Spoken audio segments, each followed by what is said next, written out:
IHTI. I have my guest today. In fact, is Chef Departie from Cake and Muffins Restaurant. Hi, Chef. Hi, Beatrice.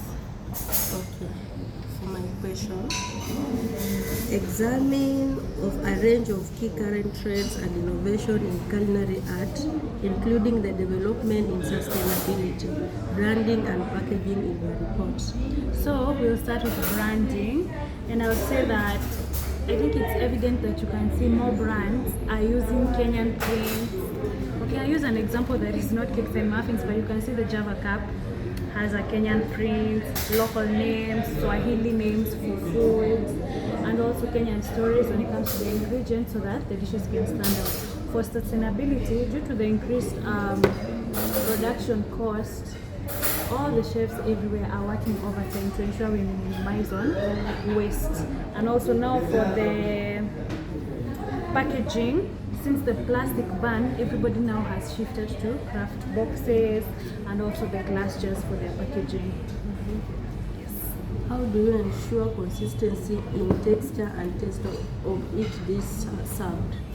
So for that, we ensure that there is training, very often training for our chefs. Also, we have a lot of tools, especially with the introduction of AI.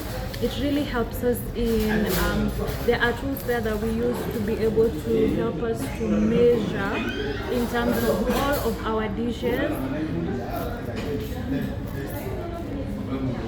Unaona kuna utu to automated things like kama unataka, let's say nataka 1 plate of biryani. Kuna venye you can prompt and it tells you that you need to use this exact amount. So you're able to transfer that to your recipe so that you ensure each and every food kuna consistency in food being produced. Okay, hope you imekuwa recorded. Okay, how do you balance creativity with maintaining a consistent brand image in your dishes? So for that, mainly we usually use clients' feedback and also asking for clients to give us their review. Anytime we try out a new product, we have to ensure that we get feedback from the client so that we're able to know on the way forward. So if they don't like the product, we stop it. If they like it, we enhance it and we add it to our menu. Okay, how do you select and apply garnishes to complement both flavor or visual appeal? Both. The garnishes that I will use have to complement the flavor of it. If it's the cake, I cannot use cinnamon on an orange cake. Also, in most of, especially when it comes to cakes, you already know which flavors complement each other. So for example, a passion cake will go well with a pineapple cake, but a passion cake will not go well with a carrot cake. So once you're able to identify that, you know what to be used for what cake. You cannot guess around when it comes to the garnishes. Thank you so much, Chef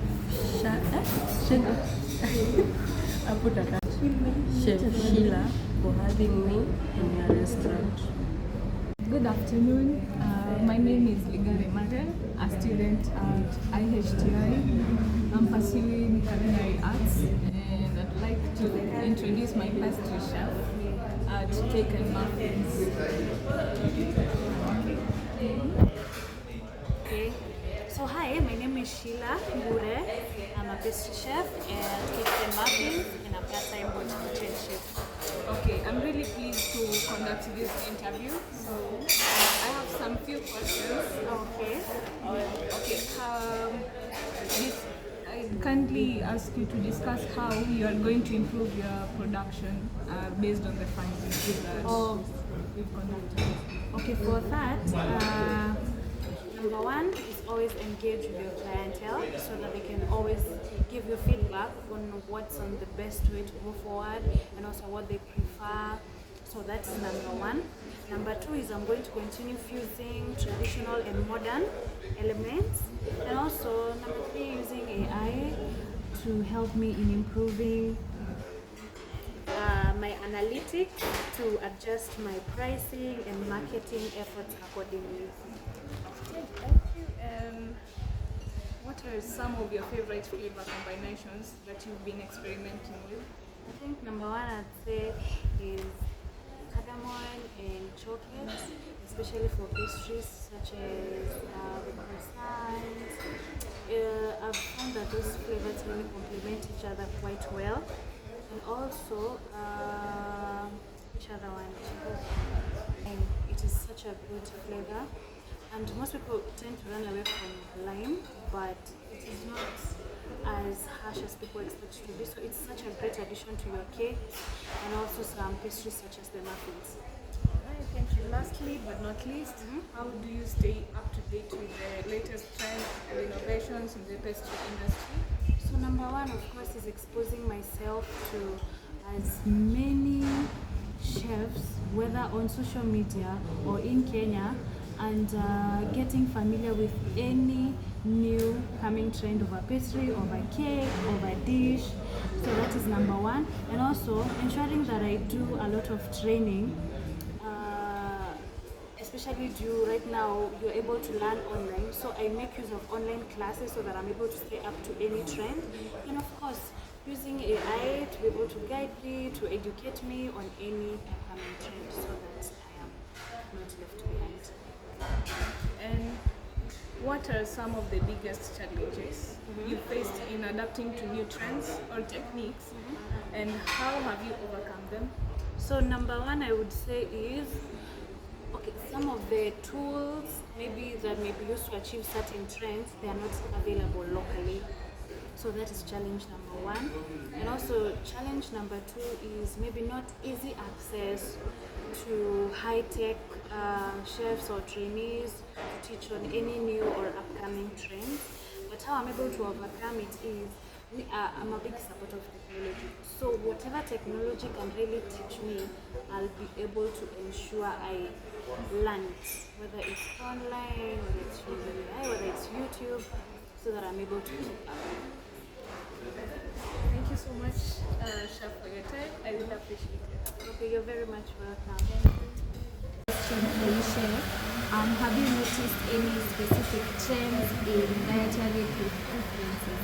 Yes, I have. We do a lot of eggless cakes. They are on the rise right now, and also dairy-free cakes. Those ones are currently on the rise right now. And how are they impacting your menu?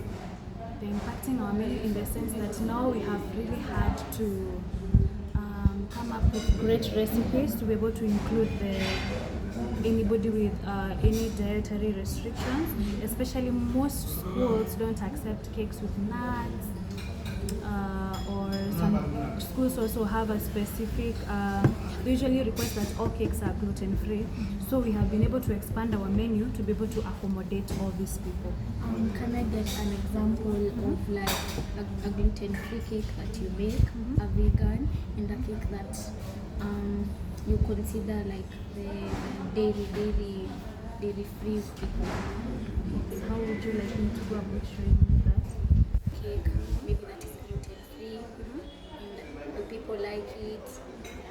Okay, yeah, we do have.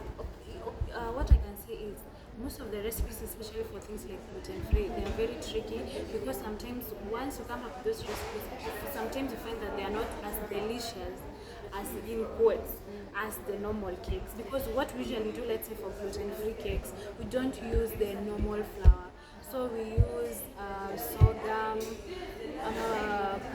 arrowroot flour. So sometimes, of course, it affects the texture of the cake, but we have been able to reach to a point where we have good recipes that, regardless whether you have a gluten-free or a gluten-free vanilla cake or a normal vanilla cake, you don't feel like you're missing out on a good cake. It is still the same good cake.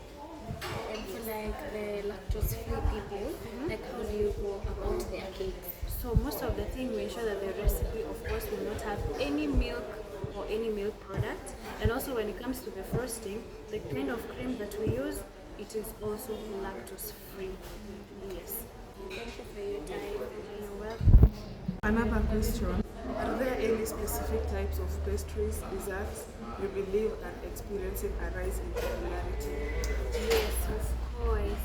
Right now, most people are moving from the traditional marble cakes, vanilla cakes. People want to try new things like the pina colada cake is so popular right now, and anything blueberry, a blueberry muffin, a blueberry cake.